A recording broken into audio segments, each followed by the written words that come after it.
नमस्कार, मैं सत्यम आपका अपने चैनल पर बहुत बहुत स्वागत करता हूँ, अभिनंदन करता हूँ।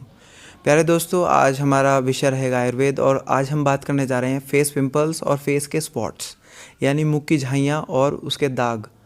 तो जैसा कि आप जानते हैं, हमारे परिवार में सभी जो भी लोग होते हैं, खासकर महिलाएं, हमारी माताएं बहनें, वो अपने चेहरे को लेकर बड़ी सजग रहती हैं और रहना भी चाहिए, क्योंकि चेहरा हमारा हमारी सुंदरता, हमारे व्यक्तित्व में एक ख़ास जगह रखता है। अगर हमारे चेहरे पर कोई विकार आ जाए या कोई खोट आ जाए तो हमारे लिए बहुत बेकार बात होती है वो।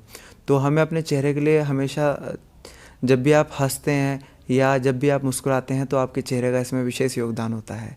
इसी से आपके व्यक्तित्व का निर्धारण होता है। तो इसी चीज़ पर आज हम इस समस्या का समाधान करने के लिए हमारे साथ आज दीपक जी हैं एक्सपर्ट के रूप में, और आपके कुछ क्वेश्चनों का आज हम जवाब देंगे और इसमें ये भी बताएंगे किस तरह से हम इसका समाधान कर सकते हैं और ये बीमारी कैसी है, क्या है और इसके क्या समाधान है।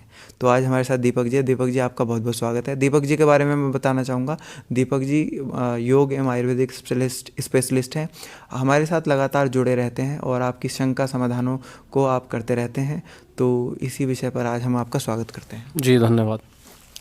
तो प्यारे दोस्तों, जैसे कि आप जानते हैं कि हम इस सीरीज़ के अंदर क्वेश्चनों की हम अपने श्रृंखला रखते हैं। हमारा पहला क्वेश्चन आपसे रहेगा कि चेहरे पर दाग एवं झाइयाँ क्यों होती हैं, दीपक जी? चेहरे पर दाग और झाइयों का मतलब है कि वह हमारे शरीर के अंदर जो ऑर्गन्स काम कर रहे हैं, उसमें मुख्यतः हमारी जो आते हैं, उनकी जो क्रिया है, उनका जो कर्म है, जो वो काम करती हैं, वह प्रॉपर ठीक नहीं है। तो उसका संकेत यह है, हमारे जो चेहरे पर जो दाग आते हैं, और सीधा सीधा ये है कि हमारे जो शरीर के अंदर जो आते हैं, जिनके अंदर भोजन जो हम करते हैं वो जाता है और वहाँ से उसका अवशोषण होता है, उससे जो आवश्यक जो तत्व हैं वो निकाल लिए जाते हैं। बाकी जो अनावश्यक तत्व हैं वो मल के रूप में बाहर भेज दिए जाते हैं। तो यह क्रिया निरंतर जब चलती रहती है तो शरीर स्वस्थ रहता है। जैसा कि आयुर्वेद में सूत्र आता है कि समदोषा समाग्निश्च समधातु मल क्रिया प्रसन्नात्मेंद्रिय बना स्वस्थ इत्याभिधीयते। तो उसमें स्वस्थ का लक्षण बताया कि स्वस्थ व्यक्ति किसको कहते हैं, कि समदोषा, जिसके तीनों जो तत्व हैं हमारे वात पित्त कफ वो सम रहे। समदोषा समाग्निश्च, जिसकी 13 प्रकार की अग्नियाँ प्रॉपर काम करती रहे। समदोषा समाग्निश्च सम धातु, 7 प्रकार के धातु बनते रहें प्रॉपर। समदोषा समाग्निश्च समधातु मल क्रिया, और मल की जो क्रियाएं हैं वो भी प्रॉपर, उत्सर्जन तंत्र है वो प्रॉपर काम करते रहें। फिर है प्रसन्नात्मेंद्रिय मना, उसका मन और इंद्रिया वो भी प्रसन्न रहे। स्वस्थ इत्याभिधीय का, तो उस वो व्यक्ति को स्वस्थ कहा जाता है। तो इसमें कहा कि अग्नियाँ जो हैं, जो 13 प्रकार की अग्नियाँ हैं, वो भी बराबर प्रॉपर काम करती रहें। और धातु जो हैं 7 धातु वो भी निरंतर बनते रहें। और उसमें जो उत्सर्जन तंत्र जो हैं, जो शरीर के अंदर जो डस्ट है या जो वेस्टेज पदार्थ हैं, जो मल होता है, उसको प्रॉपर निकालने वाले जो हमारे ऑर्गन्स हैं वो भी निरंतर कार्य करते रहे। तो वह स्वस्थ जो है, स्वास्थ्य के उसमें आता है, वह शरीर स्वस्थ है।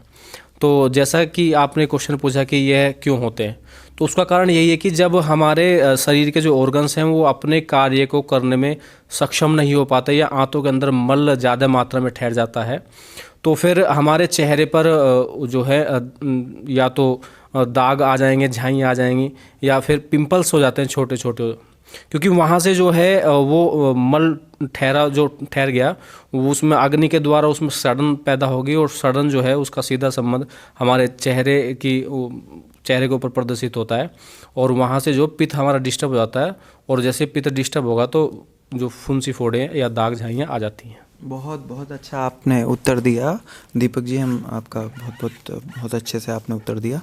इसमें प्यारे दोस्तों, आप जान पाए होंगे कि ये क्यों होता है, और इसमें हमारा अगला क्वेश्चन आपसे रहेगा, क्या युवावस्था में दाग एवं झाइयाँ सभी को होती हैं? ऐसा हमने अक्सर सुना है, तो इसको आप जो है थोड़ा क्लियर कीजिए। हाँ, देखिए, ऐसा देहात में, गांवों में ज़्यादा एक कही जाती है कि जैसे बच्चा युवा होगा तो उसको ये नेचुरल होता है।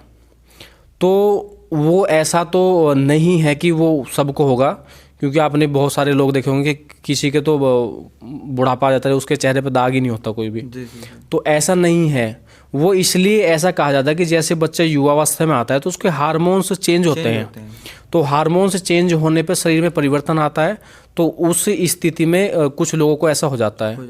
लेकिन इसका अधिकांश कारण यही है कि हमारा जो खान पान है, बच्चे आजकल काफ़ी चीज़ें जो हैं दूषित चीज़ों का प्रयोग करते हैं खाने में, फास्ट फूड ज़्यादा मात्रा में खाते हैं, तो उसके कारण से उस अवस्था में आते हैं। अन्यथा ऐसा नहीं है। जो पुराने समय में हम अपने बुजुर्गों को देखेंगे, पूर्वजों को, तो उनके चेहरे पे तो कभी थे नहीं, क्योंकि उस समय खाना ये सब हानिकारक जो खाने थे वो थे ही नहीं। भारतीय खाना था, शुद्ध शाकाहारी भोजन था, तो उसका सेवन व्यक्ति करता था, तो उसमें वो विकार आते ही नहीं थे। तो ऐसा नहीं है कि युवावस्था में ये होगा, वो सब खान पान पे और हमारे दिनचर्या रहन सहन पे आधारित है। बहुत बहुत अच्छा उत्तर आपने दिया दीपक जी, और उम्मीद करता हूँ दोस्तों ये बात आपकी क्लियर हो गई होगी कि दाग एवं झाइयाँ कैसे क्यों होती हैं, सब आपको पता लगा होगा। अगला क्वेश्चन हमारा दीपक जी आपसे रहेगा, क्या आए हुए दाग जा सकते हैं? हाँ, जा सकते हैं। अच्छा। ऐसा होता है कि देखो, कोई भी बीमारी है, सबसे पहले हम उसका कारण देखें किस कारण से आई है। तो कारण तो यही है, जैसा कि शास्त्रों में कहा है कि जायन्ते विविधा रोगाः प्रायसो मल संचयात्, कि रोगों की उत्पत्ति कब होती है? जब शरीर में मलों का संचय हो जाता है, मल शरीर में ठहर जाते हैं, तब रोगों की उत्पत्ति होती है। तो वे जो ठहरे हुए मल हैं उनको यदि हम दूर करना शुरू कर दें, और जब वो धीरे धीरे दूर हो जाएंगे, हम उसको योग के कारण से और खान पान के शुद्धिकरण से हम उसको जब दूर कर देंगे तो चले जाते हैं। और उसमें फिर कई प्रकार के दाग होते हैं, कुछ ऐसे होते हैं कि वो नहीं भी जाते हैं, लेकिन अधिकांश जो दाग झाइयाँ और ये होती हैं तो वो चली जाती हैं। बहुत बहुत अच्छा उत्तर आपने दिया। और दोस्तों इसी कड़ी में हम दीपक जी से पूछने जा रहे हैं, इस रोग का क्या समाधान है, किस तरह से हम इसमें बच सकते हैं, क्या इसका समाधान? इससे बचने का लिए ये है कि आप पहले से ही, मतलब बचपन अवस्था में जो बच्चे हैं उनको, एक तो चाय इसमें बहुत हानिकारक है, उसका प्रयोग न करें। चाय, कॉफ़ी और कोल्ड ड्रिंक, ये इसको बढ़ाने में सबसे अग्रणी है, तो इनका परित्याग कर दें। ये स्वास्थ्य के लिए बहुत ही बड़ी शत्रु हैं। दूसरा, फास्ट फूड जो हैं, ज़्यादा तेलीय जो चीज़ें हैं उनका प्रयोग ना करें। ज़्यादा मिर्च मसाले खाते हैं कुछ लोग, तो उनका भी प्रयोग आप मत कीजिए। जो सामान्य स्तर है उसी के रूप में इनका प्रयोग करें। और क्योंकि बाहर का भोजन लोग बहुत ज़्यादा खाते हैं, तो बाहर के जो लोग भोजन बनाते हैं उनको किसी के स्वास्थ्य से मतलब नहीं है, उनको केवल अपना वो कार्य करना है, उससे किसी का हानि हो, किसी का लाभ हो, उनका वो मतलब नहीं है। तो अपने घर पे ही और हमारी जो भारतीय विधि है उसी से खाना बनाएं और शुद्ध भोजन बनाएं, सात्विक भोजन बनाएं, उसका प्रयोग करें। तो मैं समझता हूँ कि जीवन में कभी इस रोग का सामना करना नहीं पड़ेगा। तो इसमें हम कोई औषधि वगैरह भी दे सकते हैं, इसमें कोई ऐसा ही? हाँ, यदि उस समय किसी को है उस अवस्था में, तो उसमें वो पहले कारण देखे कि पेट की स्थिति ठीक नहीं, गैस, कॉन्स्टिपेशन ये लोगों को रहता है, तो उसको साफ पहले करना होता है। हाँ, उसकी दवाइयाँ हैं उसमें, जैसे आयुर्वेद में 2 सिरप आते हैं, मार्केट से मिल जाते हैं। एक तो है कुमारियासव और एक है खदीरारिस्ट। तो इन दोनों को मिला करके, दोनों में से 2-2 चम्मच जो वयस्क व्यक्ति है उसके लिए, और 4 चम्मच पानी मिला के दिन में खाने के बाद 2 बार प्रयोग करें। जो छोटे बच्चे हैं उनको कम मात्रा में दें। तो इसका प्रयोग करें तो ये भी कुछ समय में, थोड़े समय तक लगातार इसका प्रयोग करेंगे, और यह उसमें मदद करता है इसको ठीक करने में। बहुत बहुत अच्छा समाधान आपने बताया। और इसमें आहार के बारे में थोड़ा और बता सकते हैं आप हल्का सा? आहार में तो सबसे उत्तम, जैसा हमारी संस्कृति में कहा गया कि गोदुग्ध सर्वोत्तम है। तो गोदुग्ध जो व्यक्ति पिएगा तो उसको तो होंगे ही नहीं, और यदि हो गए हैं तो उसके बाद यदि हमारी भारतीय नस्ल की जो गाय है उसका आप दूध पिएंगे, गाय का मतलब हमारी भारतीय नस्ल से ही है। तो हमारी भारतीय नस्ल की गाय कोई भी हो, उसका दूध यदि आप पिएंगे तो उससे जो है वो क्या कार्य करता है, वो हमारे जो मल हैं सबसे पहले उसी का शोधन करता है, हमारी आंतों की सफाई करता है। और आंतों की सफाई जैसी हो जाएगी तो चेहरा अपने आप चमकने लगेगा। तो वो उसका प्रयोग करें पीने में, और इन सब चीज़ का परित्याग कर दें। और खाने में जैसे हमारी दालें हैं उनका प्रयोग कीजिए, और अनाज जो अन्य हैं उनका प्रयोग करें। और साग जो होता है, जी जी। जैसे पालक, मेथी, सरसों और चना, तो इनको ना खाएं, ओके।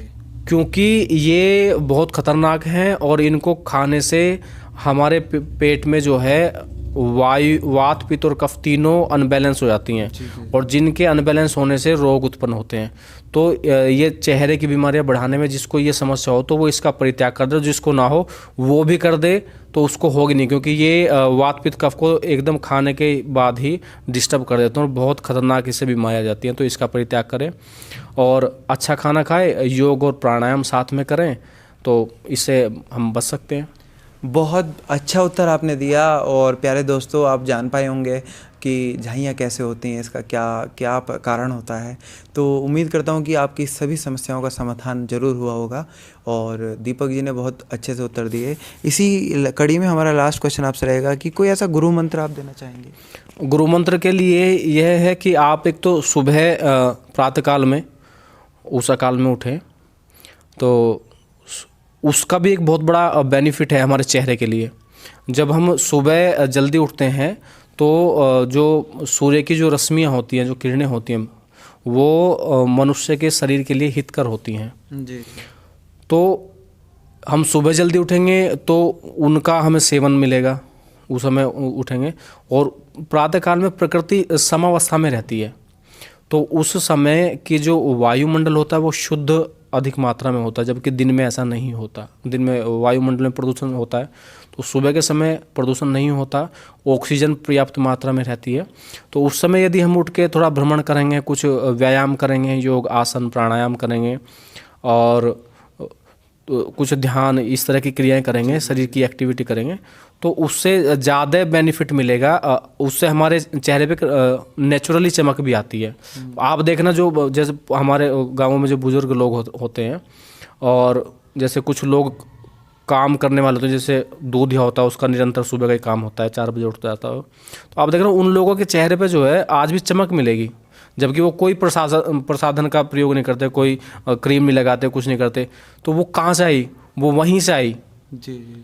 तो उसका बहुत बड़ा योगदान है, तो उसका सेवन करें, वो भी एक दवाई का कार्य करती है।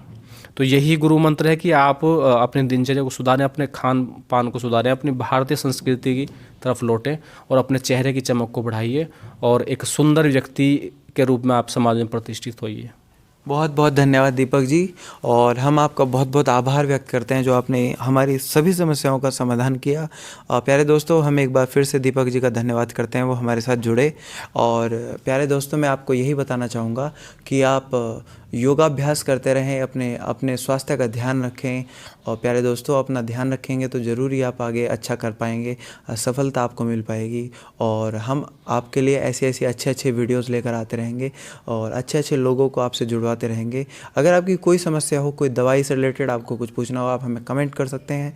और मिलते हैं फिर किसी अच्छी सी वीडियो में आपके साथ, किसी नए टॉपिक के ऊपर। तब तक के लिए नमस्कार, जय हिंद, जय भारत।